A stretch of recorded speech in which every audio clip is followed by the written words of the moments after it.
ছোট চিংড়ি মাছ পরিষ্কার ও বাসায় কিভাবে বাজারের মতো শুটকি চিংড়ি তৈরি করা যায় সেটা শেয়ার করবো আজকের ভিডিওতে। হ্যালো এভরিওয়ান, আসসালামু আলাইকুম। অনেকেই আছেন চিংড়ি শুটকি অনেক বেশি পছন্দ করেন, কিন্তু বাজারের শুটকিতে ময়লা এবং বালু থাকে, তাই মন চাইলে চিংড়ি শুটকি খেতে পারেন না। তাদের জন্য আমার আজকের এই ভিডিওটি। আপনারা চাইলে বাজার থেকে কাঁচা চিংড়ি মাছ কিনে নিয়ে এসে সুন্দর করে পরিষ্কার করে চিংড়ি শুটকি তৈরি করে নিতে পারেন। তাহলে চিংড়ি শুটকিতে কোনো রকম ময়লা এবং বালু থাকবে না। আশা করি আজকের ভিডিওটি দেখলে বাজার থেকে আর চিংড়ি শুটকি কিনতে হবে না, বাসায় চিংড়ি শুটকি তৈরি করতে পারবেন আপনি নিজেই, এবং বছর জুড়ে কীভাবে সংরক্ষণ করবেন সেটাও শেয়ার করব। তো দেরি না করে চলুন দেখে আসি আজকের এই ভিডিওটি।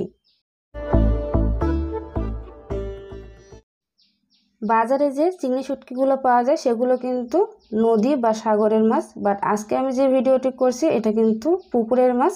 আমাদের পুকুর থেকে এই মাছগুলো ধরা হয়েছে, আর এইগুলো পরিষ্কার করে আপনাদেরকে দেখিয়ে দিবে এবং শুটকি করে দেখিয়ে দিব। তো শুরুতে পুকুর থেকে মাছ মারার পরে দেখবেন অনেকটাই কিন্তু ময়লা থাকে, তো এগুলো কতবার আমি পরিষ্কার করে নিয়েছি। এই যে শাক ধোয়ার যে ডালা থাকে সেটা দিয়ে, তারপর একটা সরানো পাত্রে নিয়ে এভাবে করে একটা একটা করে পরিষ্কার করে নিব। যাদের হাতের কাছে সময় নেই বা অনেকগুলো মাছ পরিষ্কার করতে অনেক বেশি সময় লাগবে, তারা কিন্তু চাইলে জাস্ট বালু এবং কাদাটাকে পরিষ্কার করে নিয়ে আপনারা শুকিয়ে নিতে পারেন। তারপর রান্নার সময় কিন্তু একটা একটা করে পরিষ্কার করে নিতে পারবে, সেটা কিন্তু বেশি সুবিধা হয়। তখন ময়লাটাও শুকনো থাকবে, মাছটাও শুকনো থাকবে। বাট আমাদের যেহেতু খুব বেশি একটা মাছ না, আর বাসায় অনেকগুলো মানুষ ছিল এই সময়, এই জন্য মাছগুলো আমরা সবাই মিলে একসাথে পরিষ্কার করে নিচ্ছিলাম। এখানে কিন্তু মাছের গায়ে, যেহেতু গ্রাম অঞ্চলে অনেকটাই পরিমাণ গাছ থাকে, তো গাছের নিচেই কিন্তু পুকুরগুলো থাকে, এই জন্য মাছে কিন্তু অনেকটাই পরিমাণ পাতা আছে, সেই পাতাগুলো পরিষ্কার করে নিব। এবং মাছটা পরিষ্কার করে নেওয়ার পরে এভাবে একটা গামলার ভিতরে পানি নিয়ে এভাবে করে ডালাতে করে খুব ভালোভাবে কতবার পরিষ্কার করে নিব। দেখবেন যে পানি থেকে অনেকটাই কিন্তু কালচে পানি বেরিয়ে আসবে। যতক্ষণ না ভালো পানি মানে পরিষ্কার পানি না বের হবে ততক্ষণ এভাবে করে পরিষ্কার করে নিব। দেখুন এভাবে করে কিন্তু পরিষ্কার করে নিলাম, একটাও কিন্তু ময়লা নেই।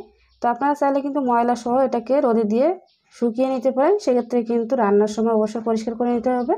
তো রান্নার সময় পরিষ্কার করতে হবে না, আমরা যদি এভাবে পরিষ্কার করে নিই। এখন এভাবে করে প্রায় 1 ঘন্টার মতো রেখে দিব। এর যে পানিটা আছে সেটা নিজে থেকেও কিন্তু পড়ে যাবে।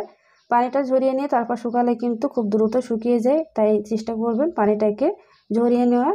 আপনারা চাইলে কিন্তু বাজার থেকে সেম নদীর যে চিংড়িগুলো আছে সাদা ধবধবা এবং নরম হয় ওই চিংড়ি মাছগুলো, ওইগুলো আপনারা কিনে নিয়ে এসে পরিষ্কার করে তারপর রোদে শুকাতে পারেন।